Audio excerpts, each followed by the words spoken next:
Welcome to Love's Retro Rumble, the show where we cover retro games, new games, and any other important gaming news. I'm Love, and each episode we explore the history of a retro game.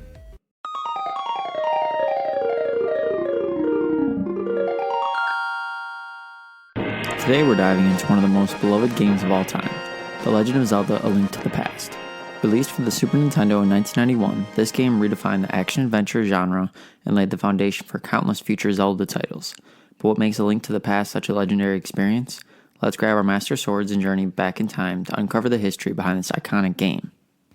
By the time A Link to the Past was in development, the Legend of Zelda series was already a household name.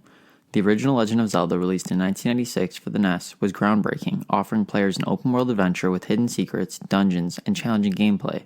Its sequel, Zelda 2: The Adventure of Link, took a more experimental approach, adding side-scrolling action and RPG elements, but it received a more mixed reaction from players and critics.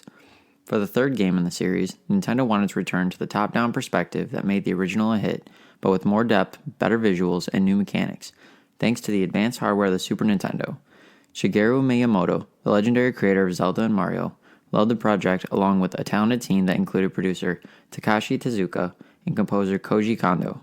The result was The Legend of Zelda: A Link to the Past, a game designed to be bigger, more immersive, and more accessible than its predecessors.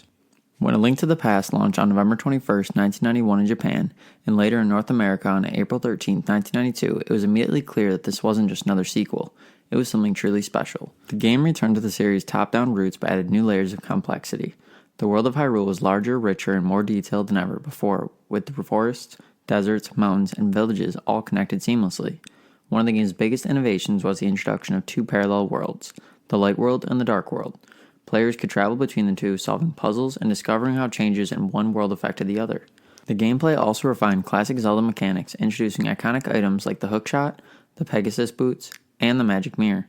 And of course, A Link to the Past brought us the Master Sword, which would go on to become one of the most recognizable weapons in gaming history. But it wasn't just the gameplay that stood out. The story was deeper and more engaging than ever before. Players took on the role of Link, who awakens one stormy night to rescue Princess Zelda from the clutches of the evil wizard Aghanim.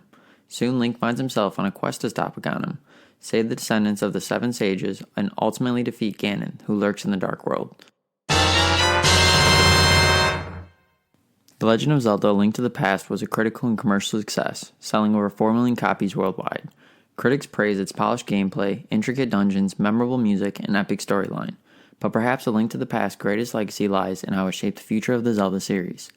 Many elements that were introduced in this game, like the concept of dual worlds, the non-linear exploration, and the emphasis on puzzle solving, became core pillars of the franchise.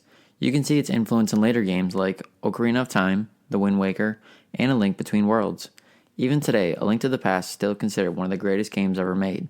It has inspired countless speedrunners, modders, and fans who continue to explore every corner of Hyrule in search of new secrets. The Legend of Zelda: A Link to the Past wasn't just a game. It was a milestone in gaming history. It showed the world what video games could be, immersive, challenging, and unforgettable. And more than 3 decades later, the legacy still shines as brightly as the Triforce itself. Do you remember the first time you played it? Or is it still in your backlog? Or is it going to be added? That's a wrap for this episode of Love's Retro Rumble. Thanks for tuning in. If you enjoyed the show, be sure to subscribe, leave a review, and share it with your fellow gamers. Got thoughts, memories, or favorite moments from today's topic? Hit us up on our social media. Until next time, keep playing, keep exploring, keep looking for secret areas, and stay retro.